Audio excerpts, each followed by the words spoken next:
So I've been working on that best in slot video guide that I promised to make, which was going to be very similar to the one that I made for the 1.2 patch. But as I was working on it, I kind of felt like that it was going to be some sort of a pointless video, if you want to call it like that.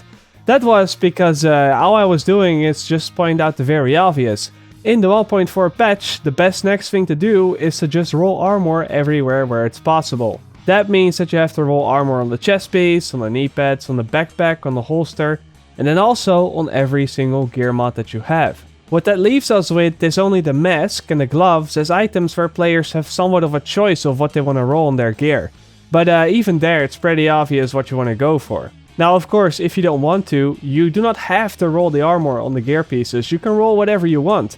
If you would rather go with critical hit damage on the knee pads or on the backpack or skill haste on the holster, then hey, I'm not gonna stop you. You can do what you want, but not rolling armor on all these places, that is, at the end of the day, going to severely cripple your character in many ways, and it will make you a lot weaker overall. There are a few reasons for this, and we'll get into those now, because first up, it's the way that damage mitigation works.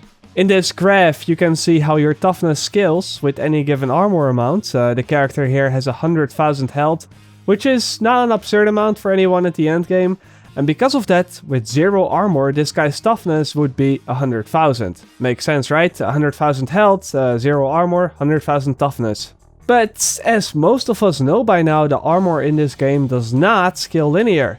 To get to an amount of 200,000 toughness, you will need 50% armor, which also makes sense. You have 50% damage mitigation, so you only take half the damage, and thus you last twice as long. But then to double your toughness again, up to 400,000, you will need 75% more armor. That's a 25% increase.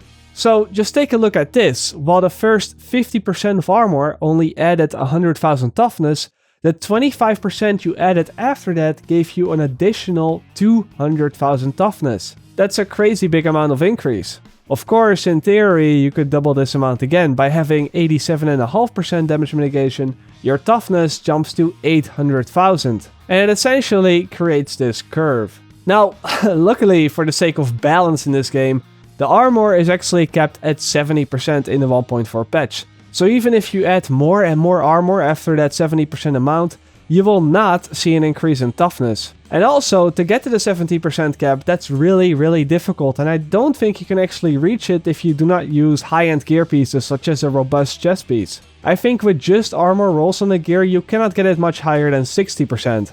But having just 60% damage mitigation from the armor rolls on your gear, that turns your 100,000 health into 250,000 toughness. That is still a very significant amount.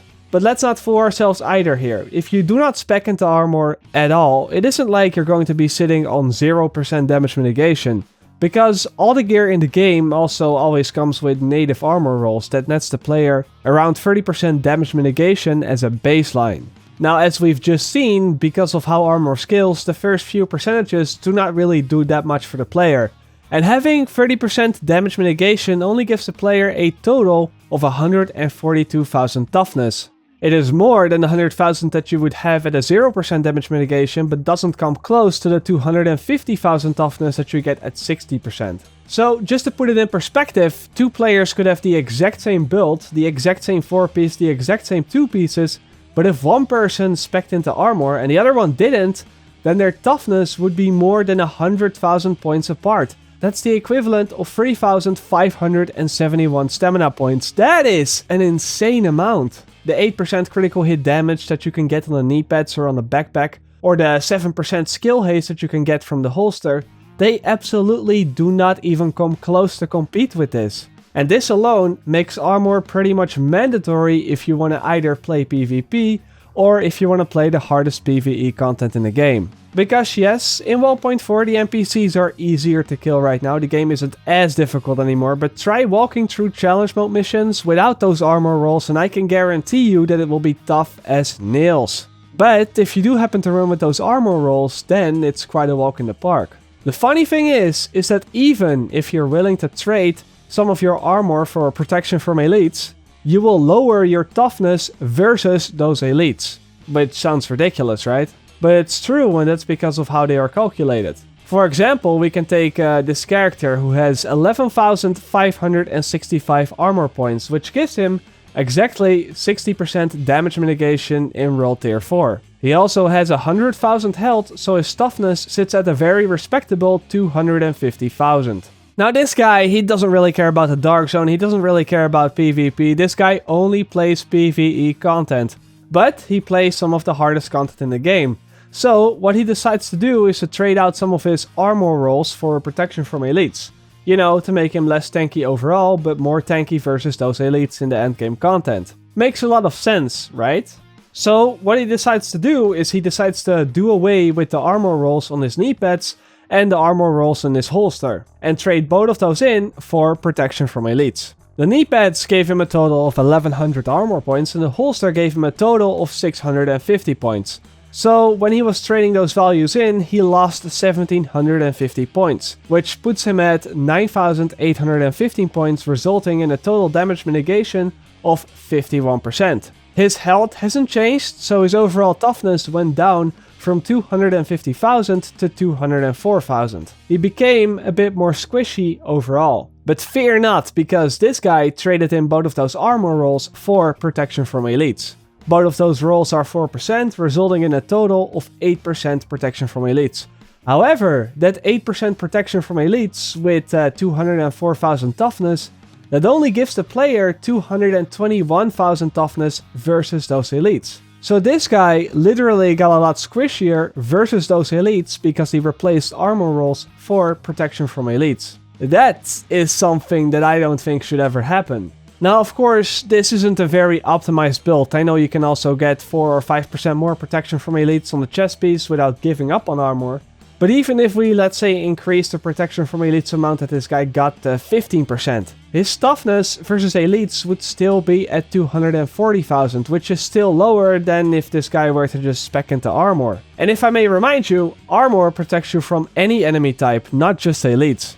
The only scenario where speccing into protection from elites is ever worth it is with the 3-piece that you get from Final Measure, which gives you 15% alone, and then you can get protection from elites on the chest piece so you do not have to give up on armor. But that's not really a good thing, because that forces players into always running with the 3-piece of the Final Measure. And I don't think that's something that I see anyone doing. In my opinion, the 4-piece for the Final Measure is also very weak, so you don't want to go for that either. But even if the Final Measure was good and it was strong, it would still be a bad thing considering how much this hurts build diversity. In fact, that is pretty much what armor in its current state does.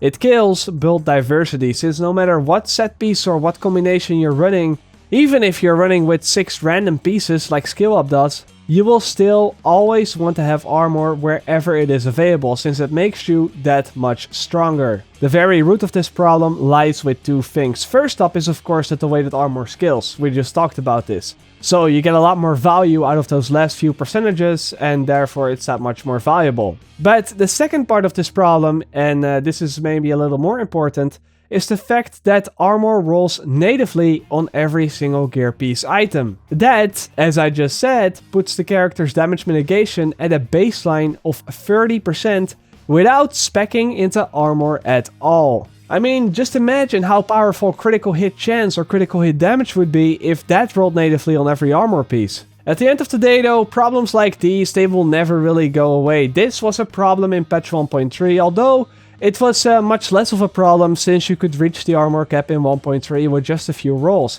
which of course left room for other things on your gear. All that patch 1.4 did in terms of armor is make it a lot harder to reach that cap, but it didn't decrease the value of it. Armor is still just as powerful to have, and therefore it's pretty much mandatory. You have to heavily commit to it, otherwise you're just not getting the most out of your character. So yeah guys, that's going to be it for today. Now the one thing that I still want to know is if you guys still want me to make that best in slot video guide for the 1.4 patch. As I said at the start of the video, I kinda abandoned the project simply because the simple answer to everything is to just get armor everywhere. But I guess if you really want me to, I can pick up the project and finish the video. Although, I don't really see much value in it. So yeah, let me know. As always, I will see you guys later, or like they say, in the Netherlands. See you later.